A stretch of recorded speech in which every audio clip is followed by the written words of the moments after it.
Olá! Hoje a gente vai mergulhar de cabeça numa das lendas mais tocantes e, olha, mais poderosas dos orixás. É uma história que fala sobre dor, sobre compaixão e sobre uma transformação que é pura magia. E a história de hoje começa com uma pergunta que, no fundo, todo mundo já se fez um dia, né? Como é que a dor pode virar cura? Como que as nossas maiores feridas podem se transformar na nossa maior força? Para encontrar essa resposta, a gente precisa conhecer Obaluayê, que também é chamado de Omulu. Ele é o senhor da terra, o orixá que tem o poder sobre a doença, mas, ao mesmo tempo, ele também tem o poder sobre a cura. Ele vive ali, sabe, nessa fronteira misteriosa entre a vida e a morte. A jornada de Obaluayê já começa com uma dor imensa. Ele era filho de Nanã, mas nasceu com o corpo inteirinho coberto pelas chagas da varíola. E por causa da sua aparência, ele foi rejeitado pela própria mãe e abandonado para morrer na beira do mar. Mas a compaixão o encontrou nas águas, na figura de Iemanjá, que o resgatou, cuidou das feridas dele e o criou como seu próprio filho. Mesmo crescendo sábio e poderoso, Obaluayê carregava vergonha daquelas cicatrizes. Por isso, para esconder suas marcas do mundo e também para proteger todo o mistério sagrado que ele carregava, ele se cobria por completo com uma roupa de palha da costa, que a gente chama de axocó. E foi assim, coberto de palha e de vergonha, que Obaluayê chegou no momento que mudaria sua história para sempre. Imaginem só uma festa grande, animada, oferecida por Xangô, o grande rei da justiça, e todos os orixás estavam lá. Enquanto todo mundo dançava, celebrava, Obaluayê ficava de longe. Coberto por sua palha, ele se sentia um estranho, sabe? Isolado pela vergonha, só observando a felicidade dos outros por uma fresta. Mas Ogum, o orixá guerreiro que tem um coração enorme, percebeu a tristeza de Obaluayê. E num gesto de amizade, ele mesmo teceu a roupa de palha para o amigo, para que ele pudesse entrar na festa. Só que mesmo lá dentro, a solidão continuava. Ninguém chegava perto, ninguém o chamava para dançar. Só que tinha alguém observando tudo com um olhar diferente. Yansan, a guerreira, a senhora dos ventos e das tempestades. Ela viu além da palha. Ela sentiu a dor que se escondia ali. Nós estamos no canal Lendas dos Orixás, mergulhando fundo nessa sabedoria ancestral. E se a força dessa história já te tocou de alguma forma, saiba que o momento mais incrível está prestes a acontecer. Então já curte e se inscreve para não perder o final dessa e de outras lendas maravilhosas. E então, Yansan caminha decidida até o centro do salão, bem onde Obaluayê estava, parado e sozinho. Ela começa a dançar ao redor dele, e a sua dança invoca os ventos. Um redemoinho poderoso começa a se formar, girando cada vez mais rápido, e esse vento começa a levantar a roupa de palha, revelando pouco a pouco o que tinha por baixo. E aí, o milagre acontece. As feridas, as marcas de tanta dor, de tanto sofrimento, simplesmente saltam do corpo dele. Só que elas não caem como chagas, não. Elas se transformam no ar numa linda e branca chuva de pipocas, que cobre todo o chão do palácio. E quando a última palha cai, todo mundo vê pela primeira vez o verdadeiro Obaluayê. Não era mais aquela figura doente, encurvada, mas sim um orixá jovem, forte e com uma beleza que irradiava. A dor tinha finalmente se transformado em beleza. Mas esse momento é muito mais do que um milagre. Ele ensina pra gente sobre os símbolos sagrados de Obaluayê. Vamos entender agora o que a pipoca e a palha realmente significam. A pipoca, o deburu, é conhecida como a flor de Obaluayê. E faz todo sentido, né? Pensa só, o grão de milho, duro, pequeno, ele só se transforma naquela flor branca leve quando passa pelo calor intenso do fogo. É uma metáfora perfeita para a vida. As dificuldades, o fogo das nossas provações, é isso que nos permite florescer e revelar a nossa verdadeira beleza.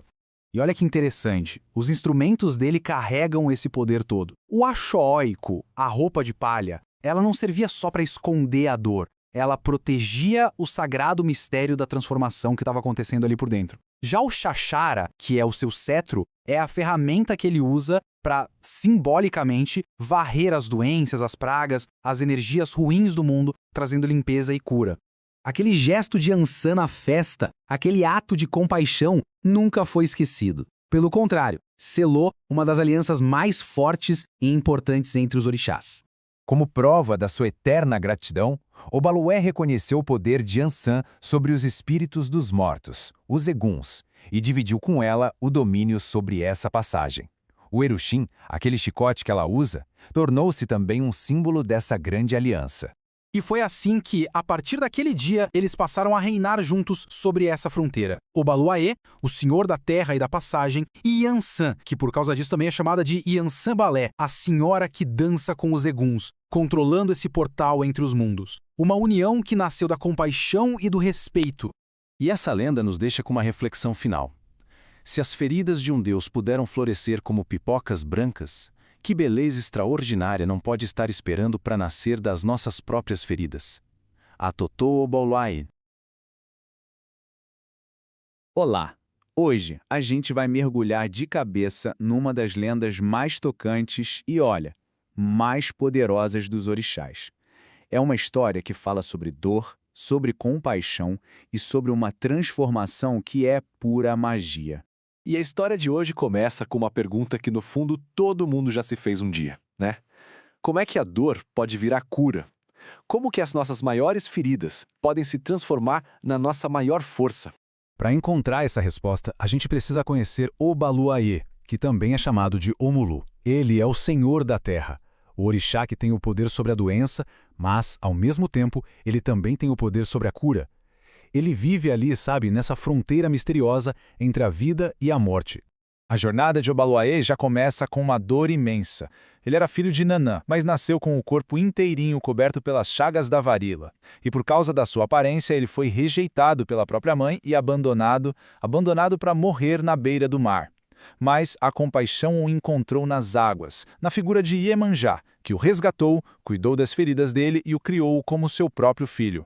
Mesmo crescendo sábio e poderoso, Obaluaê carregava vergonha daquelas cicatrizes.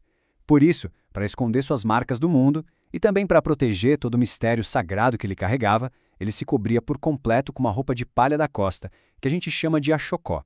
E foi assim, coberto de palha e de vergonha, que o Obaluaê chegou no momento que mudaria sua história para sempre. Imaginem só uma festa grande, animada, oferecida por Xangô, o grande rei da justiça, e todos os orixás estavam lá. Enquanto todo mundo dançava, celebrava, Obaluaê ficava de longe. Coberto por sua palha, ele se sentia um estranho, sabe? Isolado pela vergonha, só observando a felicidade dos outros por uma fresta. Mas Ogum, o orixá guerreiro que tem um coração enorme, percebeu a tristeza de Obaluaê. E num gesto de amizade, ele mesmo teceu a roupa de palha para o amigo, para que ele pudesse entrar na festa. Só que mesmo lá dentro, a solidão continuava. Ninguém chegava perto, ninguém o chamava para dançar. Só que tinha alguém observando tudo com um olhar diferente. Yansan, a guerreira, a senhora dos ventos e das tempestades. Ela viu além da palha. Ela sentiu a dor que se escondia ali. Nós estamos no canal Lendas dos Orixás, mergulhando fundo nessa sabedoria ancestral. E se a força dessa história já te tocou de alguma forma, saiba que o momento mais incrível está prestes a acontecer. Então já curte e se inscreve para não perder o final dessa e de outras lendas maravilhosas. E então, Yansan caminha decidida até o centro do salão, bem onde Obaluaê estava, parado e sozinho. Ela começa a dançar ao redor dele, e a sua dança invoca os ventos.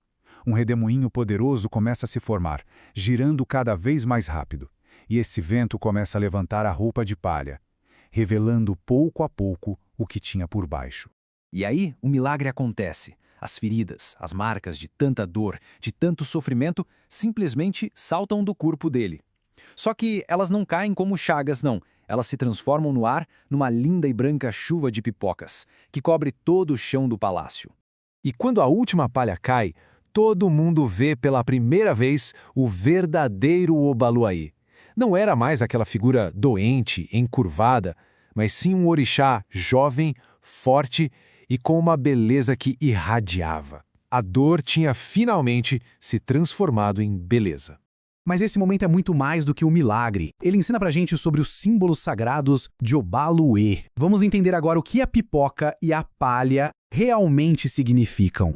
A pipoca, o deburu, é conhecida como a flor de Obaluê. E faz todo sentido, né? Pensa só, o grão de milho, duro, pequeno, ele só se transforma naquela flor branca leve quando passa pelo calor intenso do fogo. É uma metáfora perfeita para a vida. As dificuldades, o fogo das nossas provações, é isso que nos permite florescer e revelar a nossa verdadeira beleza.